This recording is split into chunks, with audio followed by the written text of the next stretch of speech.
Rule 29. Refusal to comply with modes of discovery. Section 1. Refusal to answer. If a party or other deponent refuses to answer any question upon oral examination, the examination may be completed on other matters or adjourned as the proponent of the question may prefer. The proponent may thereafter apply to the proper court of the place where the deposition is being taken for an order to compel an answer. The same procedure may be availed of when a party or a witness refuses to answer any interrogatory submitted under Rules 23 or 25. If the application is granted, the court shall require the refusing party or deponent to answer the question or interrogatory, and if it also finds that the refusal to answer was without substantial justification, it may require the refusing party or deponent or the counsel advising the refusal, or both of them, to pay the proponent the amount of the reasonable expenses incurred in obtaining the order, including attorney's fees.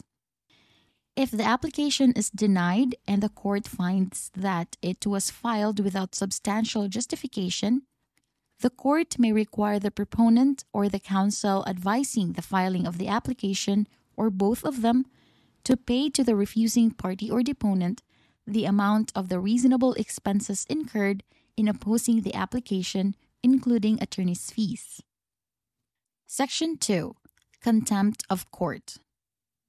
If a party or other witness refuses to be sworn or refuses to answer any question after being directed to do so by the court of the place in which the deposition is to be taken, the refusal may be considered a contempt of that court.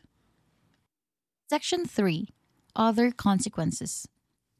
If any party or an officer or managing agent of a party refuses to obey an order made under Section 1 of this rule requiring him or her to answer designated questions, or an order under Rule 27 to produce any document or other thing for inspection, copying, or photographing, or to permit it to be done, or to permit entry upon land or other property, or an order made under Rule 28 requiring him or her to submit to a physical or mental examination, the court may make such orders in regard to the refusal as are just, and among others, the following: an order that the matters regarding which the questions were asked, or the character or description of the thing or land, or the contents of the paper, or the physical or mental condition of the party, or any other designated facts, shall be taken to be established for the purposes of the action in accordance with the claim of the party obtaining the order.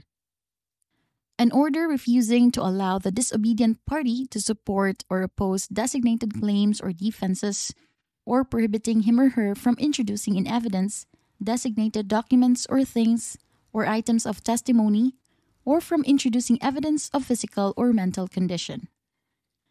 An order striking out pleadings or parts thereof, or staying further proceedings until the order is obeyed, or dismissing the action or proceeding or any part thereof, or rendering a judgment by default against the obedient party. And, in lieu of any of the foregoing orders or in addition thereto, an order directing the arrest of any party or agent of a party for disobeying any of such orders, except an order to submit to a physical or mental examination. Section 4. Expenses on refusal to admit.